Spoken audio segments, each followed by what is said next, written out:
안녕하세요. 사사K입니다. 오늘 소개해드릴 책은 프로답게 세상을 바라보고 생각하고 행동하는 방법을 안내해주는 책. 일의 주도권을 잡고 성공을 쟁취하는 64가지 지침을 전하는 나승용님의 후천적 프로페셔널이라는 책입니다. 이 책의 저자인 나승용님은 육사 43기 출신으로 중장으로 전역한 군인 출신입니다. 더불어 군 복무 시절 장병들을 교육하는 직에 있으면서 많은 이들을 만나보았고, 군인으로서 조직을 어떻게 이끌어야 하며 조직 및 개인으로서 어떻게 발전할 수 있을지에 대한 고민을 거듭한 결과가 바로 이 책에 담겨 있습니다. 프로는 변명하지 않는다며 오직 실행만을 한다고 이야기하는 그의 한마디에 깃들어있는 이 느낌, 바로 인전무퇴를 외치는 군인 같다는 느낌이 괜히 받은 게 아니었습니다. 그런 그는 적당히는 없다고 강조를 하고 있습니다. 특히 프로에게 있어서 적당히는 금물이라고 이야기를 하는데요.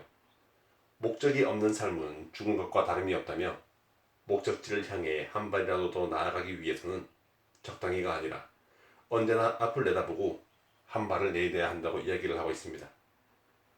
그리고 그 한 발자국에도 본인이 가진 임무에 대한 이해, 목적 의식이 있어야 한다며, 그런 사람이 밀도 있는 인생을 살아갈 수 있다고 전하고 있습니다. 결국 이러한 모든 이야기들은 모이고 모여서 후천적인 프로페셔널이 되어야 한다고 이야기를 하고 있는 것이죠. 그리고 그가 말하는 프로페셔널은 바로 단순한 프로가 아니라 리더, 한 조직을 이끌 수 있는 능력을 가진 프로로 기결이 됩니다. 강력한 리더가 강력한 조직을 만들 수 있다며, 프로페셔널한 리더는 스스로 학습한 조직을 만들 수 있다고 합니다. 이러한 조직이야말로 빠르게 변화한 현대사회에서 필요한 조직, 그리고 살아남을 수 있는 조직이라고 강조를 하고 있죠. 그리고 이러한 조직을 만들어가고 구성하는데 핵심적인 인물이 바로 프로페셔널한 리더입니다. 이러한 리더는 팀원들의 생각을 하나로 모아 전체적이고 종합적인 힘으로 만들 수 있어야 한다고 하는데요. 그러한 결에서 이 책에서는 개인의 힘이 아닌 그 힘을 통해 조직의 힘으로 확장하는 방법을 제시하고 있습니다. 그리고 이로 말미암아 진정한 프로페셔널은 혼자가 아니라 함께하는 프로페셔널이라며, 조직을 이끌게 되면 더욱 크고 확실한 성과를 얻을 수 있기에 타인과 함께 성장해야 한다고 강조를 하고 있습니다. 네, 책으로 조금 더 들어가 보도록 하겠습니다. 이렇게 프로페셔널 리더, 후천적인 프로페셔널이 되기 위해서 나승용님은 성공 후를 관리해야 한다고 책의 서두에서부터 강조를 하고 있습니다. 한번 성공을 맛본 조직이 오래가지 못한 이유에 대해서, 조직의 생명력은 성공하는 것이 아니라 성공 이후에 조직 관리법에 의해 결정이 되기 때문이라며, 개인이나 조직 역시 성공 이후 이러한 수많은 선택의 과정에 직면하게 되는데, 이러한 순간에 현명한 선택으로 성공을 영원히 이어나가고 싶을 테지만, 어떠한 선택도 그 자체가 결정일 수 없다고 이야기를 하고 있습니다. 미래의 결과를 만드는 진정한 요소는 그 선택이 아니라 그 선택 후에 이를 관리해 나가는 것, 다시 말해 성공한 조직을 위해서는 성공 후를 관리하는 것의 중요성에 대해서 이야기를 하고 있습니다. 나아가 군대에서 전술 공부 중에 전쟁 원칙 요소 중 감명성의 원칙에 대해서도 이야기를 전하며, 이 감명성의 원칙은 전쟁뿐만이 아니라 삶에도 유익함을 줄 수 있다고 전하고 있습니다. 그리고 이 감명성의 원칙은 완전한 이해를 보장하기 위해 명확하고 단순한 계획과 명쾌하고 간결한 명령을 준비하라는 것입니다.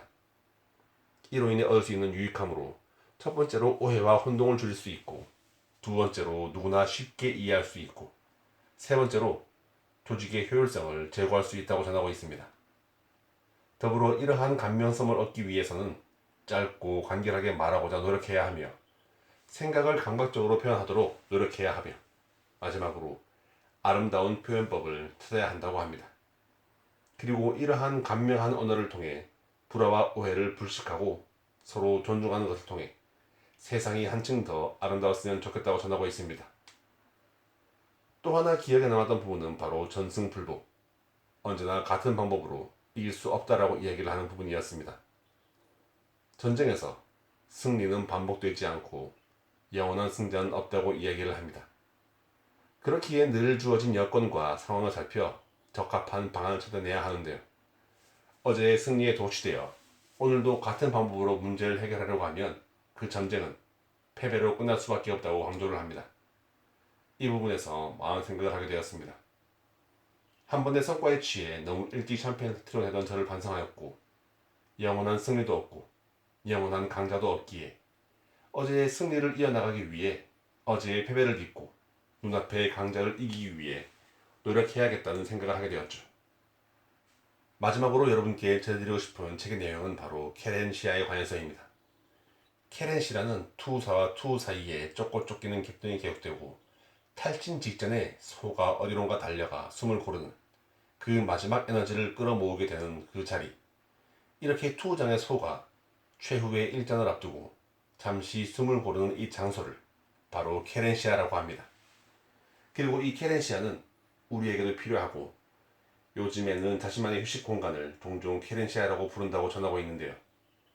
투장의 투가 마지막 질주를 위해 마지막 정거장이 필요했듯 치열한 삶을 살아가는 우리에게도 간이역이 필요하다며 인생은 투장보다 더 치열하고 비장하기에 삶의 무게에 모든 것이 부서져 버릴 것 같은 순간 이러한 케렌시아에서 숨을 고르며 다시 일어설 수 있는 힘을 얻으라고 전하고 있습니다. 네, 이렇게 전해드린 몇 가지 이야기 이외에도 나승용님은 군조직을 이끌며 본인이 얻은 통찰을, 승리를 위한 습관을, 바로 이기기 위한 습관을 이 책에서 우리에게 이야기하고 있습니다. 군대에서 사용하는 전략과 전술을 우리의 인생에도 도입을 하며 손자병법의 가르침을 현대적으로 해석하며 일에서 성취를 이루는 것처럼 성실함부터 융통성, 인내심까지 우리에게 필요한 현대의 프로들이 가져야 할 덕목들에 대해서 이야기를 하고 결국 이기는 방법을, 일에서 성취를 거두는 방법을 설명하고 있습니다. 이렇게 64가지의 많은 이야기를 전하면서도 어렵지 않게 간결하고도 쉬운 언어로 우리에게 전하면서 우리가 삶에서 승리할 수 있기를, 프로가 될 수 있기를, 진정한 프로페셔널이 될 수 있기를 바라고 있는 이 책, 여러분께 소개해드렸습니다. 네, 오늘도 이렇게 들어주심에 감사드립니다. 더불어 사서K의 책 소개가 재미있으셨다면 좋아요, 구독, 알림 설정으로 사서K가 매주 들려드리는 다양한 책들과 만나실 수 있습니다.